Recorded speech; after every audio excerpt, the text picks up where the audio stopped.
Hello guys, in this very short and quick video, I'm gonna to show you how to disable overscroll in Photoshop.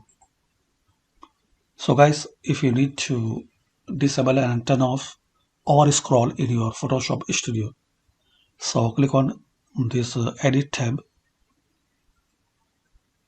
then find out in this list preferences.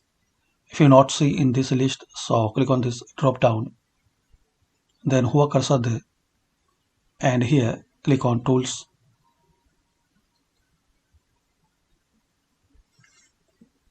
Now in this list you will see option overscroll. So to disable, just deselect this box.